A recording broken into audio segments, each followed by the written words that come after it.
Today on our 2017 Ford Fusion, we're going to be test fitting the RockyMounts MonoRail Solo 1-bike platform rack for 1 1/4 and 2-inch hitches. That's going to be part number RKY10007. As you can see, we already have a bike installed, so let's take a look at some of the features. To start, this bike rack does come with a cable locking system. You simply just wrap the cable around the bike and then back through the cable itself, and it attaches at this point right here. And your bike rack does come with a set of keys so you can unlock the cable and thus unload your bike. This bike rack can carry a wide variety of bikes, ranging from this road bike we have right here to even fat tire bikes being up to 5 inches in length. As you can see from the cradles, they're wide enough to hold them. And if you do happen to have a fat tire bike on here, it does come with a strap extender in order to accommodate for those larger tires. If we look, we see that the bike is attached at 2 different points of contact. First, in this rear cradle, which is adjustable back and forth to accommodate any size bike you might have. It's attached by this rubber strap right here that comes up and around the wheel of the bike and secures itself down. And over here on the front, we have a wheel hook that slides up and down in order to secure your bike. So right now, you see that's kind of loose. And how we secure it, we just simply push it down until you have it tightly secured like that. Now that we've looked at well, before we take the bike off, I want to show you guys that this bike rack does tilt backwards with the bike on it in order to allow rear hatch access. How we're going to do that? You want to simply grab a hold of the bike rack. You don't want to have the hold of the bike itself. You want to make sure you're grabbing the rack. We're going to pull this blue handle right here, and then it just simply tilts away. And now, as you can see, we can slide in right here, and we have access to our rear hatch.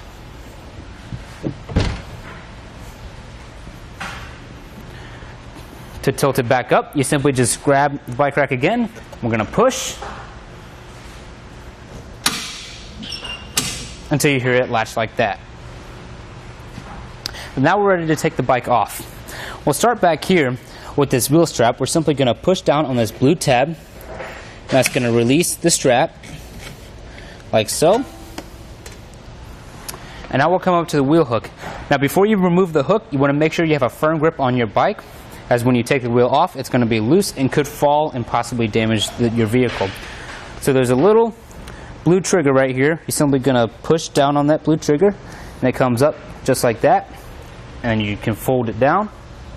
And now we're ready to remove the bike.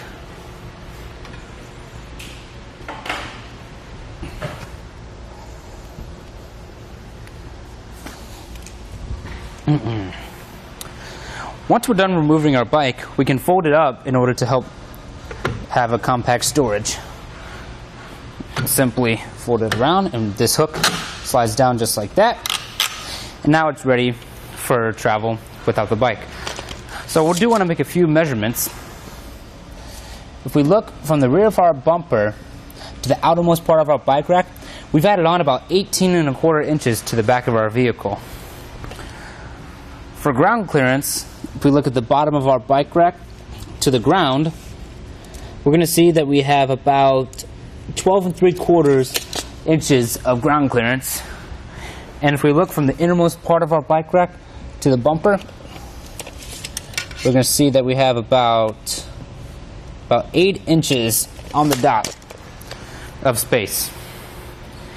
Now, this bike rack can tilt away, but it can also tilt up to the car in order for more compact storage. We're simply going to pull on the blue handle again, and then we tilt it up until you hear that latch. So now if we measure again, from the rear of our bumper to the outermost part, we have about 12 1/2 inches added on. So you want to keep this in mind for any type of close encounter situations, such as parking in your garage, or maybe out and about trying to park in a tight parking spot. If we come in closer and see how our bike rack is attached to the hitch, we have an 1 1/4 receiver right here, but like I said, this also is compatible with 2-inch hitches. You simply just put the hitch adapter for 2-inch hitches onto our bike rack right here, and that will make it compatible for 2-inch hitches. As you can see, we have an anti-rattle bolt that goes through our hitch receiver, through our bike rack, and back out the other side. And once we screw that on, that's going to prevent the bike rack from shifting at all during travel. And on the other side, we do have this locking system that goes on the other side of our anti-rattle bolt. And that's going to be more security reasons, preventing your bike rack from any type of theft. And it's going to be key to lock with your cable lock. And there you have it for the RockyMounts MonoRail Solo one bike platform rack on our 2017 Ford Fusion.